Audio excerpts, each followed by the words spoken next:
actually the first book we wrote was a Halloween version of the same pattern. And once we found the pattern, which is what we were looking for, once we found the pattern that worked, all of the books just started popping. And yeah, we wrote several. Yeah, I think I wrote this one in my head while I was driving home from her house the night that we wrote the first book. And so I called her and said, oh my gosh, I have a birthday version. And she's like, what is it? So I kind of gave her the basis, and then we organically grew it. Yeah, and we started, I think the interesting part is how we started to write the books in the first place, because we have our first one, and then this one. And we've been wanting to write books for a long time. Both her and I love literature. We've always loved children's books. And one night I just called her up and said, I have this idea for a book.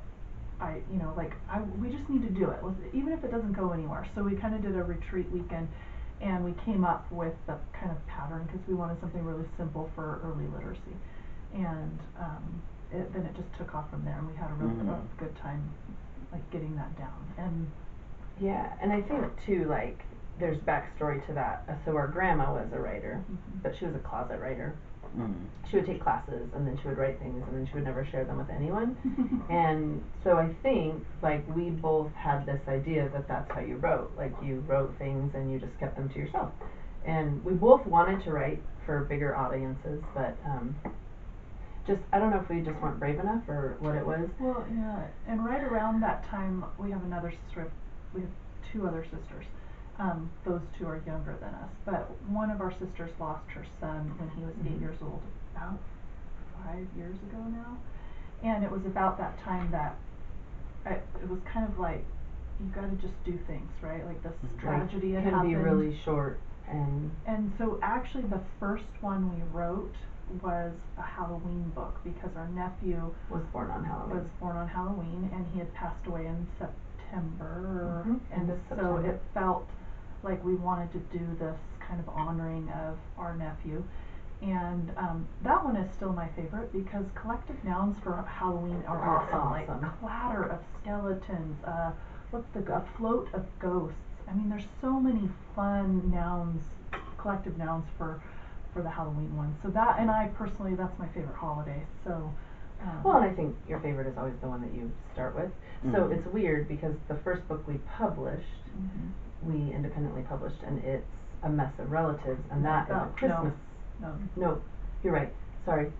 The Mess of Relatives is the one we have right now. A Merriment of Children. So A Merriment of Children is a Christmas book, and we didn't know what we were doing. We had no idea. So of course we started the holiday book to publish it, but it wasn't the first one we wrote. So the first one we wrote was Halloween. Yeah. And then we have actually nine or 10 versions of this book. And the idea behind it was, so I was a kindergarten teacher and a first grade teacher, so I taught kids to read and to write. And I learned a lot from really great authors like Joy Kelly and Dr. Seuss and Eric Carle and Lois Ehlert and all of those people that kids learn to read well from.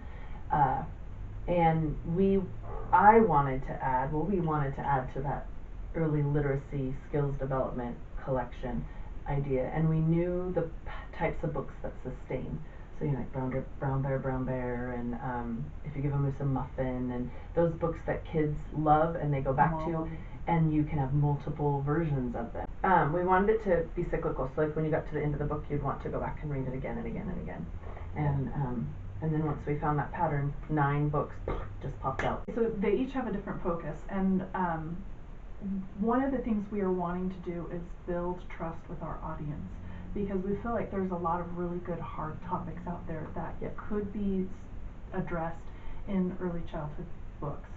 For instance, this isn't a super hard topic, but A Mess of Relatives, we wanted to do kind of addressing kids in, like, seeing themselves in literature. And we have a cousin who has a transracial family, and we wanted to kind of help her and her children be able to see themselves in a book. And I actually have lots of friends who have, you know, adopted kids, and their families are transracial, and they say that that is a common problem. Like, their one child or their 2 children or however many they have adopted, they don't see themselves in literature. They don't see their families in literature. because it's not often that you see mixed race families in literature. And so we were wanting to kind of address that in this book. Like, relatives are messy. It doesn't matter what type of family you have.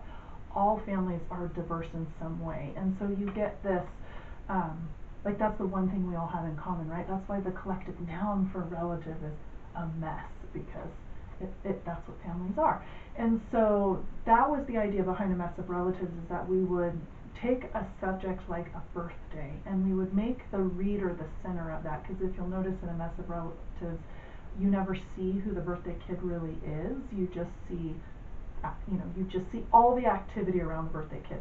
So that kid could be anything, Anyone. They could look and be anything. The reader is what defines that, who the book is about. And so we wanted to use birthdays, which is this fun celebration where we're celebrating kids, and then create a book that would help kids see themselves in literature. And that is one of the reasons why we chose to do a coloring book, because we knew that there was going to be no way that we could represent every single child in a book. Exactly. So it would have been impossible for our illustrator. Yeah, right. Yeah. And so we wanted to be able to give them a place to write their own book.